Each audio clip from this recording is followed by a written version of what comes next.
हाथ मारते हैं बताओ ना और पीछे सिर ना मारो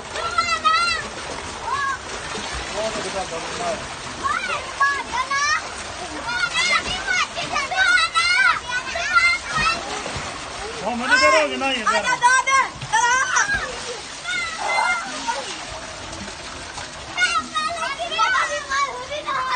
इसको पकड़ के रखो